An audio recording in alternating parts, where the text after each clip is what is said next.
ऐसी चीज़ें जिसमें आप अनप्लैन्ड हो, ऐसी चीज़ें जिसमें आप अभी किसी भी तरह की नॉलेज ना रखते हो, उनसे गुरेज करिए। आपका डिपेंड अपनी सलाहियतों पर, अपनी अवेलेबल जो रिसोर्सेज हैं उस पर, अपने नॉलेज पर, अपने एक्सपीरियंसेस पर। Venus is responsible of family life, Venus is responsible of your positive feelings, Venus is responsible of your love life.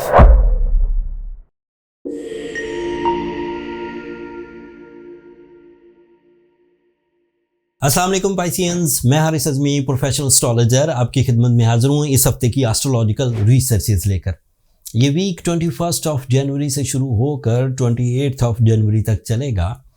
Time behaviour पर पाइसियंस को नज़र रखने की ज़रूरत है। लापरवाही इस वक्त आपकी फेवर में नहीं होगी पाइसियंस। अपने तमाम वो काम जिन पर आपका अबूर है, उन कामों को बगैर हेजिटेशन के कर लीजिए, प्रॉब्लम नहीं होगी। लेकिन ऐसे तमाम काम जिसमें रिस्क हो, ऐसे तमाम काम जिसमें आपका ज़ोर ना चलता हो, लोगों पर डिपेंड करना पड़े या किस्मत पर डिपेंड करना पड़े, उन चीज़ों से अभी परहेज़ करिए। एस्ट्रोलॉजिकल रिसर्चेस ने अभी तक जितने प्लैनेटरी पोजीशंस को समझा है, टाइम बिहेवियर को समझा है, उसके मुताबिक पाइसियंस इस वक्त एक ऐसी हालत में हैं टाइम बिहेवियर के एतबार से जिसमें उन्हें एहतियात ही बरतना सूदमंद होगा।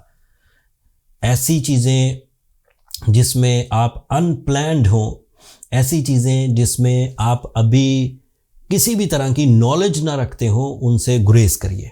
मामला ये है कि सूरज आपके 12th एंगल पर है, आपको फैसला करने में दिक्कत पेश आएगी। आपके लिए मार्स इस वक्त रेट्रोग्रेड है, so it is representative of your physical health, it is representative of your travelling. So ये 24 फरवरी तक अभी रेट्रोग्रेड रहेगा, तो अपनी सेहत का भी ध्यान रखिए। एंड अगर ट्रैवल करना पड़े तो उसमें भी तमाम कानूनी मामलात को प्रॉपरली चेक करके ट्रैवल करिए। आपके लिए जुपिटर भी इस वक्त रेट्रोग्रेड है, सभी के लिए रेट्रोग्रेड है, तो आपके लिए भी रेट्रोग्रेड है। लेकिन खुशखबरी ये है कि जुपिटर का ये आखिरी हफ्ता है रेट्रोग्रेशन का। अगले हफ्ते जुपिटर डायरेक्ट हो जाएगा।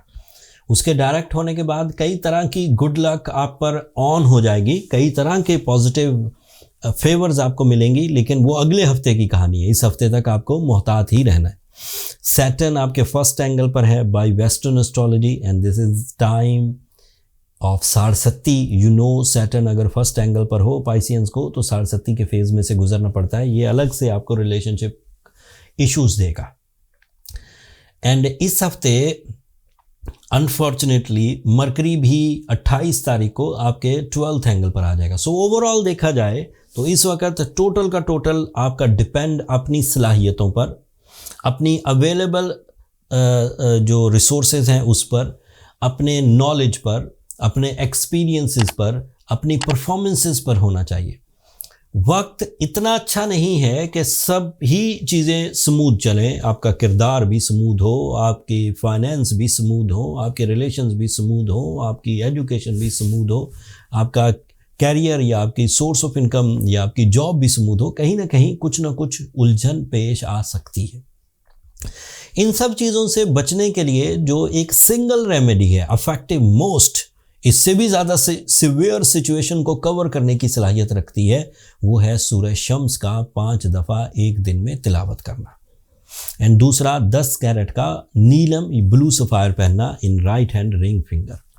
इन दो रेमेडीज से आप इन सब सिचुएशन से खुश उसलूब भी बाहर निकल जाएंगे। सिर्फ एक सेक्टर इस वक्त आपका पॉजिटिव चल रहा है, दैट इज़ वीनस, एंड वो इस वक्त आपके फर्स्ट एंगल पर है। Venus is responsible of family life, Venus is responsible of your positive feelings, Venus is responsible of your love life, Venus is responsible of your family unity. Otherwise आपको चीज़ों में मोहतात रहना, मैं प्रोफेशनली शुगर कोट करके बता रहा हूँ, आपको एहतियात ही बरतनी चाहिए। मेरी कम बातों को ज़्यादा समझिए एंड रेमेडी को ज़रूर परफॉर्म कर लीजिए। अगर आप ऑलरेडी रेमेडी परफॉर्म कर चुके हैं या आप एक स्ट्रॉन्ग पाइसियन हैं और आपको किसी तरह का कोई इशू नहीं है, देन फाइन। बट अगर आपको इश्यूज होना शुरू हो गए हैं in the relationships, in the physical health, in your travelling, in your rewards, तो आपको ये जो रेमेडी सूरज शम्स की और ब्लू सफ़ायर की है, इसे ज़रूर इख्तियार करना चाहिए। अपने बारे में मज़ीद जानने के लिए कि आपको इंडिविजुअली क्या क्या इश्यूज़ हैं और क्या इश्यूज़ मज़ीद इंक्रीज़ कर सकते हैं, उसके लिए पर्सनल कैलकुलेशंस की तरफ जाइए। पर्सनल कैलकुलेशंस के लिए ये नंबर नीचे चलते रहते हैं, आप इन पर रब्ता करके अपने लिए टाइम ले सकते हैं। That's all from this week. अगले हफ्ते जब जुपिटर डायरेक्ट होगा तो मेरे पास आपके लिए कुछ पॉजिटिव, बड़ी और आसान खबरें होंगी। वो तफसील अगले हफ्ते बयान करूँगा। तब तक के लिए मुझे और मेरी टीम को इजाज़त दीजिए। अपनी दुआओं में हमें ज़रूर याद रखिएगा। चैनल को सब्सक्राइब करना मत भूलिएगा पाइसियंस। आपकी सब्सक्रिप्शन हमारी हौसला अफजाई की वजह बनती है। अगले हफ्ते तक के लिए अल्लाह ने के बाद।